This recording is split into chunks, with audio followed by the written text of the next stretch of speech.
8वें रोज़े की तरावी पढ़कर मैं, वकास भाई, बिलाल भाई, औरंगजेब भाई और रिजवान भाई सेवन के लिए रवाना हुए।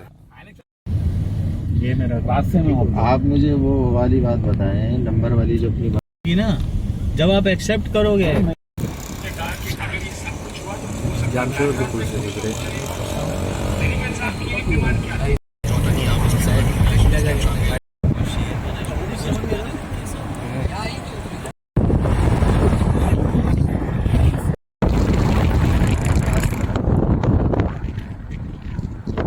सेवन के करीब एक होटल पर चाय पी और बिस्कुट खाए।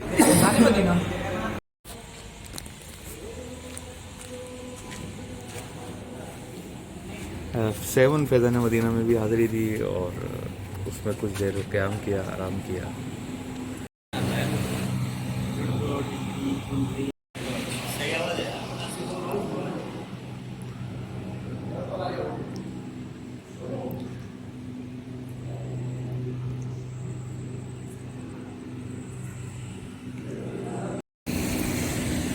आराम करने के बाद वहाँ के नाज़िम जामियतुल मदीना जिनसे इजाज़त चाहिए, कुछ गवाह मुलाकात रही। आधा किलो कढ़ाई का आर्डर तो दिया, लेकिन कढ़ाई ऐसी थी कि खाई नहीं गई और मैंने और वकास भाई ने फ़कत लस्सी पर गुजारा किया। मैंने लस्सी और पराठा खाया, जबकि वकास भाई ने सिर्फ लस्सी ही पीकर गुजारा किया। अब हम दरगाह की तरफ रवाना हुए। दरगाह की अंदरूनी जो दीवार है उसमें दाखिल हुए।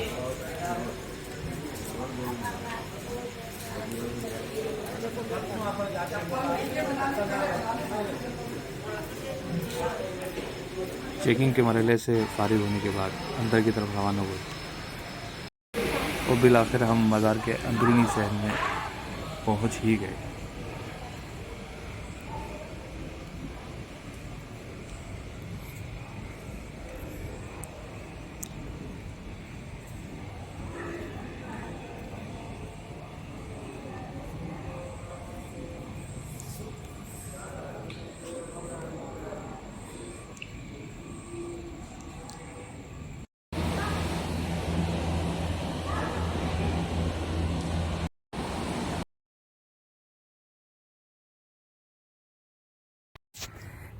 ये लीजिए मज़ार शरीफ का अंदरूनी दरवाज़ा, खूबसूरत दरवाज़ा,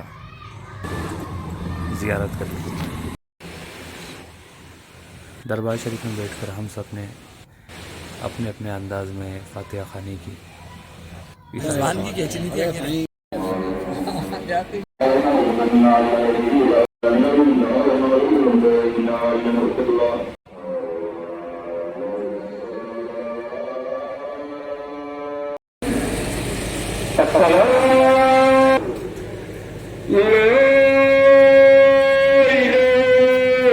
अज़ान फजर के शुरू होते ही हम सब ने वापसी का सफ़र शुरू किया।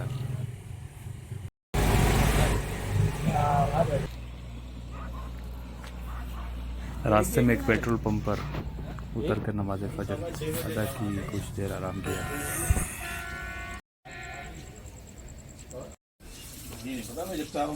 क्या तुम जाते थे दिन में 12:30 के बाद? 12:15 12:30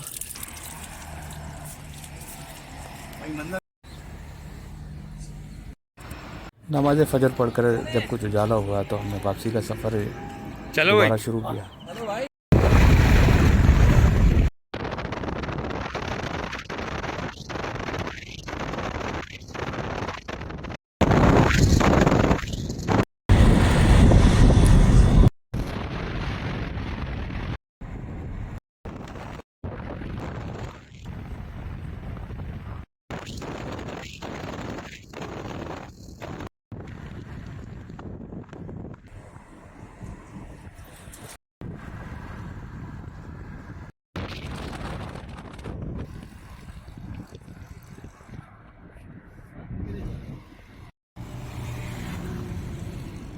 जामशोरो पुल और उसके पीछे दरिया सिंध का मंजर।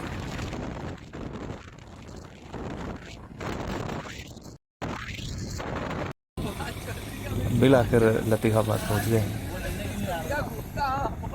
फैज़ान सुन्नत में वकास भाई की बाइक थी और फैज़ान सुन्नत पर ताला था। बिल आखिर इन दोनों हजरात को फिर गाड़ी में इनके घर तक छोड़कर आए और यूँ हमारा सफ़र मुकम्मल हुआ।